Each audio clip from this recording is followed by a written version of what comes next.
This year's MetaConnect 2024 left me absolutely blown away with some of the most exciting news, updates, and announcements that I have seen in a while. So today's news recap is fully dedicated to everything that was revealed at MetaConnect, which I've attended this year. And trust me, you don't want to miss a thing. Well, I've already done a full hands-on review of the new budget-friendly Quest 3S, which starts at just $299. Today's video dives deep into all other jaw-dropping news and announcements that might have slipped under your radar. As always, we'll start with the big one, Meta AI updates. Meta AI will affect every device that Meta are working on, VR and AR, and that's why these updates are actually crazy. First off, they include the ability to chat with AI NPCs in Horizon Worlds. These NPCs can interact with users in real time, adding depth to the multiplayer experience. This is something we've seen before with some modders managed to bring ChatGPT to NPCs from Skyrim, but now we will actually see this officially integrated AI characters in Horizon Worlds for the first time. These NPCs will be able to talk with players about a variety of game-related topics,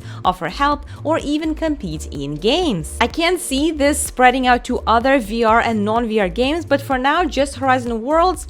That's a good start. One other standout AI feature introduced was the ability for users to create digital personas of themselves through scanning technology. This feature allows you to create your own AI-driven avatar that mimics your voice, appearance, and mannerisms. These avatars reminded me of the avatars that were made with Apple Vision Pro, but these are, AI. Once created, others can interact with these digital personas by asking questions, and the AI will respond in a way that mimics that real person's style of communication and personality. Does anybody remember Black Mirror? This technology is aimed at bringing personalized AI interactions into the mainstream, enabling friends, fans, or followers to engage with the person's digital likeness even when they are not physically present. They showcased it live on stage during the Connect, and it's creepy as hell. While Mark was asking questions, the digital persona was answering them on the screen accurately and naturally, while the actual person was standing on stage,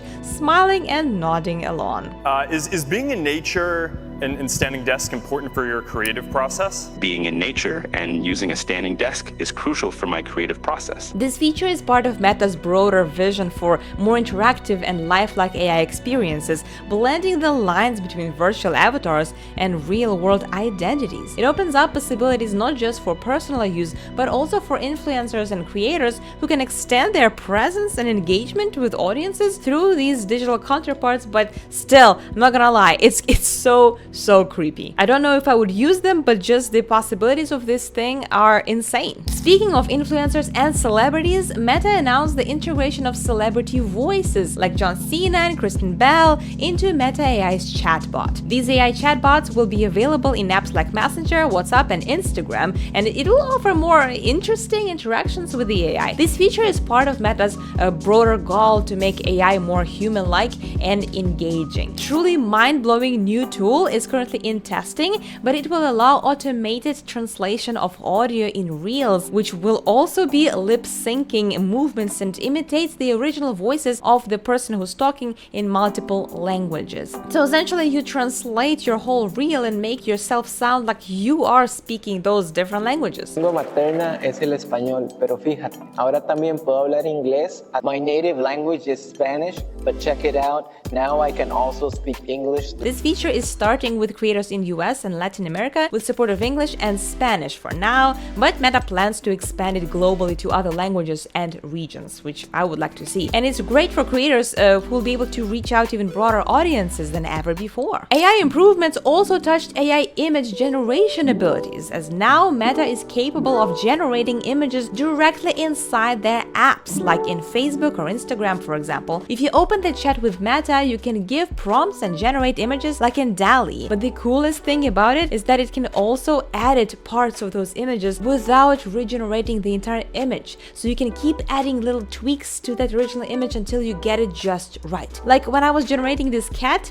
wearing a VR headset, for example, the app suggested to me that I could make the whiskers glow with neon lights. And it actually did manage to do it, and I liked the way it looked. And this image remained exactly the same, with the only difference of that one edit that I requested. And I also added this photo photo to my tote bag, which was a cute little service that they offered on the Meta campus. But you can edit other things, like for example, you can completely change the color or the design of your real t-shirt, and it will do it in such a natural way that nobody will be able to tell the difference that this is actually AI. You can change the outfits, change the backgrounds, and do many more different edits, all directly within those chat interfaces of Facebook and Instagram, which is pretty crazy. And these AI updates snuck their way into the latest generation of Ray-Ban Metas, which now features an AI integration activated by saying, "Hey Meta," you can now ask Meta AI to identify objects or landmarks while exploring cities or shopping. Ray-Ban Metas will snap a quick picture and provide you as much information as it can find. It is still far from perfect. I've been testing it for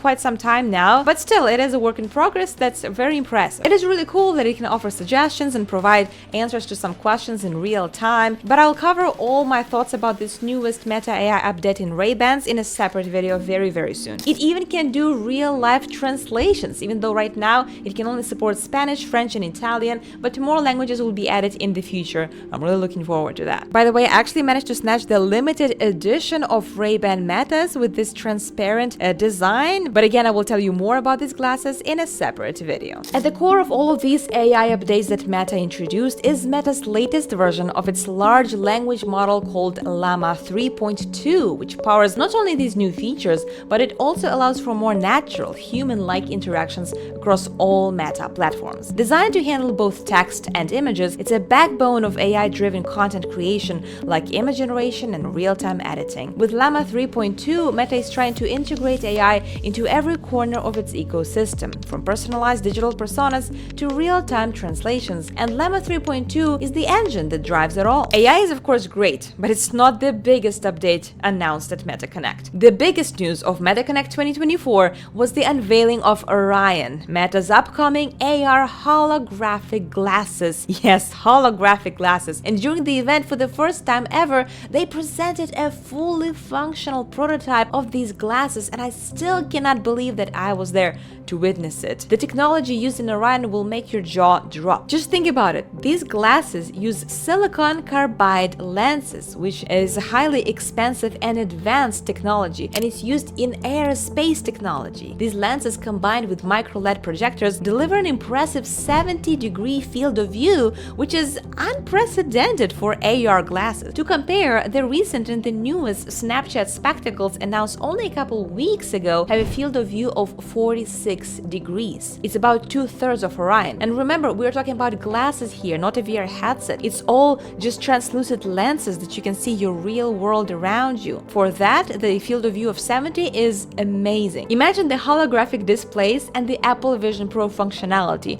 on top of your real world and not the pass-through driven by RGB cameras, all within a slim design of glasses of just under 100 grams. It sounds too good to be true, except it is true. This fully working prototype was testing by a very limited number of people during Connect who confirmed that their magical abilities and properties are real, and they were truly blown away. But what really sets Orion apart even more is its integration with the neural interface for control. Meta has developed a bracelet that allows users to control the interface using subtle finger movements and gestures, or more so micro gestures. This neural interface taps into the signals from your brain to your hand, allowing for incredibly precise control without needing to physically interact with the glasses. So yeah, you're basically controlling these glasses with your mind. This is where the true potential of spatial computing shines. No more fiddling with controllers or voice commands, and even hand tracking, just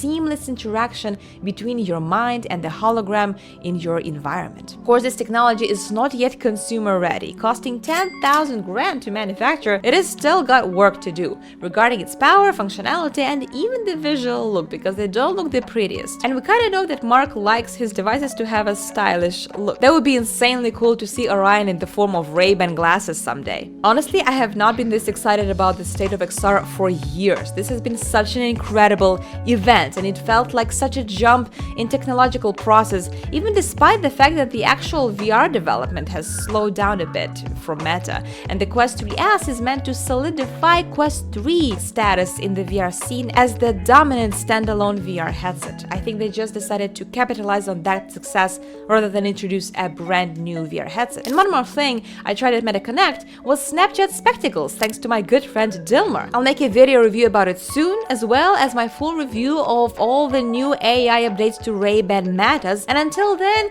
you need to watch my full early review of Quest 3S, because this headset is much more important and significant for the current VR scene than you may think. And you'll need to watch my video to find out why. I'll see you there.